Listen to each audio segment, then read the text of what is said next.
Assalamualaikum warahmatullahi wabarakatuh. Salam sehat Bapak Ibu sekalian semuanya dimanapun kita berada.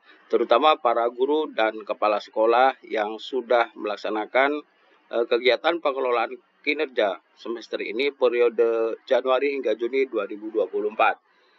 Nah, ada pertanyaan dari Bapak Ibu guru dan kepala sekolah, request apa sih dampak sinkronisasi dari PMM dan e-kinerja? Apa yang terjadi apabila Bapak Ibu sampai saat ini belum sinkron? Kemudian yang kedua, bagaimana cara menyinkronkan, apa saja sebenarnya yang harus diteliti dan disiapkan? Kemudian bagaimana jika Bapak Ibu belum bisa sinkron sampai saat ini? Dan kapan terakhir sinkron yang harus dilakukan? Nah, ini step by step Pak Gurupedia akan menjelaskan Bapak Ibu supaya diperhatikan secara saksama. Pak Gurupedia akan memaparkan secara pelan-pelan. Pertanyaan ini Bapak Ibu langsung diambil jawaban dari PMM itu sendiri dari asisten guru di laman guru.kemdikbud.go.id. Namun demikian, mari kita terus dukung channel ini semakin maju dan berkembang dengan mutu sehingga dapat menyajikan informasi-informasi yang terbaru terkait dengan dunia pendidikan, literasi, dan keguruan. Mari kita bahas langsung dari laman beranda PMM asisten guru Bapak Ibu sekalian. Yang pertama, apa dampak sebenarnya sinkronisasi PMM dengan e-kinerja? Artinya Bapak Ibu perlu menyinkronkan, kemudian apa yang akan terjadi jika Bapak Ibu sinkron atau tidak. Jadi di sini Pak Gurupedia mendapatkan jawaban langsung asisten guru. Dampak sinkronisasi antara PMM dan e-kinerja adalah mempermudah proses pengelolaan kinerja bagi ASN, ya, khususnya adalah guru dan kepala sekolah.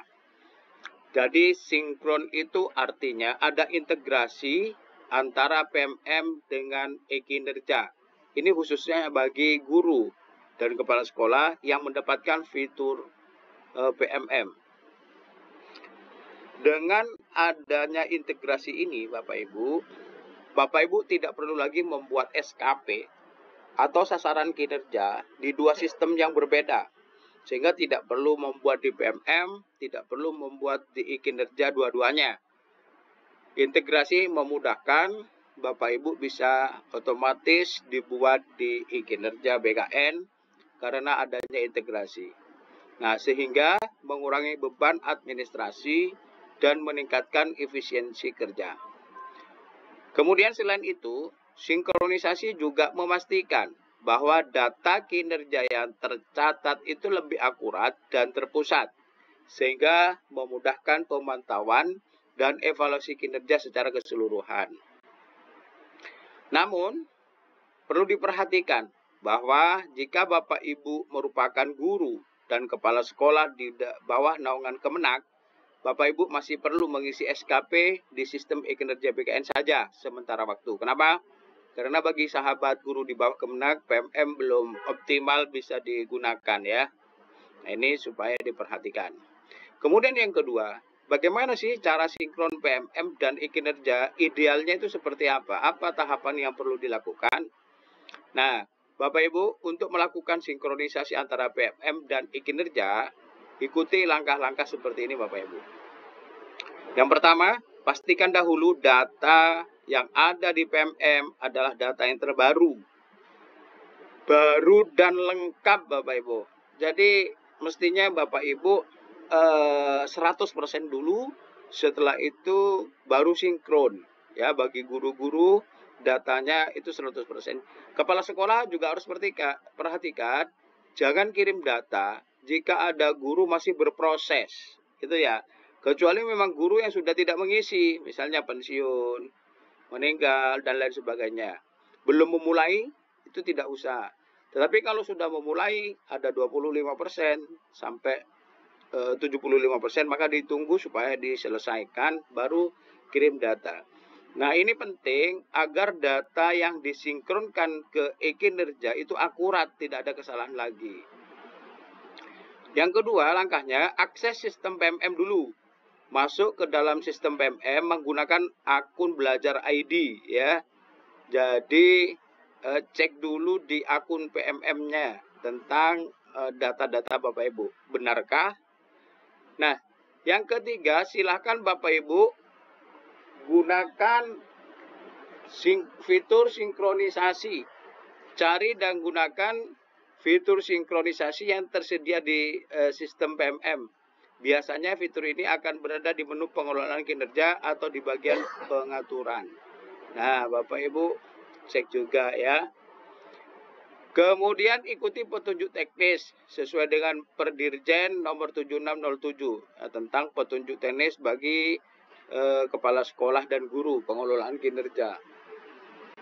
Kemudian verifikasi data di e-kinerja. Nah, ini penting Bapak Ibu. Setelah proses sinkronisasi selesai ke dalam sistem e-kinerja, silakan untuk memverifikasi bahwa data e-kinerja telah berhasil disinkron. Pastikan semua data yang diperlukan telah update, terbaru, dan benar. Nah itu ya, jadi ini verifikasi data itu sangat penting.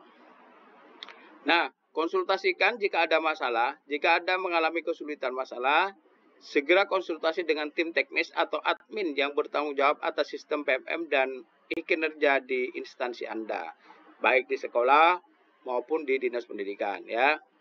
Nah, silakan ikuti langkah-langkah untuk memastikan integrasi antara data e-kinerja dan PMM. Nah, kapan terakhir waktu sinkron PMM? Nah, sebenarnya Bapak Ibu, untuk data yang lama ini sampai 31 Maret 2024. Namun, untuk yang terbaru Bapak Ibu, sinkron pengelolaan kinerja PMM dan kinerja BKN, itu seharusnya secara berkala supaya dicek, memastikan pekerjaan administrasi ASN dan guru sekolah tidak bertambah dengan pengisian informasi pengelolaan kinerja pada aplikasi yang berbeda. Silakan cek di Perdirjen 7607 ya 2023. Nah, maka perlu diperhatikan bahwa masa pelaksanaan kinerja periode Januari 2024 hingga Juni, batas maksimalnya itu Juni akhir 2024. Yaitu ya. Oleh karena itu Bapak Ibu, sinkron PMM dan e-kinerja BKN seharusnya dilakukan sebelum akhir periode tersebut, yaitu paling lambat akhir Juni 2024. Nah, ini tinggal Bapak Ibu sekalian. Silakan Bapak Ibu, jika penjelasan ini kurang jelas, ajukan pertanyaan di kolom chat.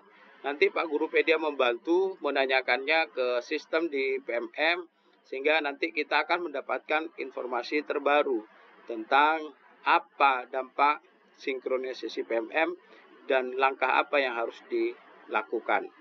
Demikian dari Pak Guru Pedia, tetap dukung channel ini semakin maju dengan mutu Bapak Ibu sekalian. Pak Guru Pedia mendoakan bagi Bapak Ibu yang sudah mendukung channel ini, setia dan memberikan saran, subscribe and like, semoga sehat selalu. Terima kasih, salam hebat, salam luar biasa. Assalamualaikum warahmatullahi wabarakatuh.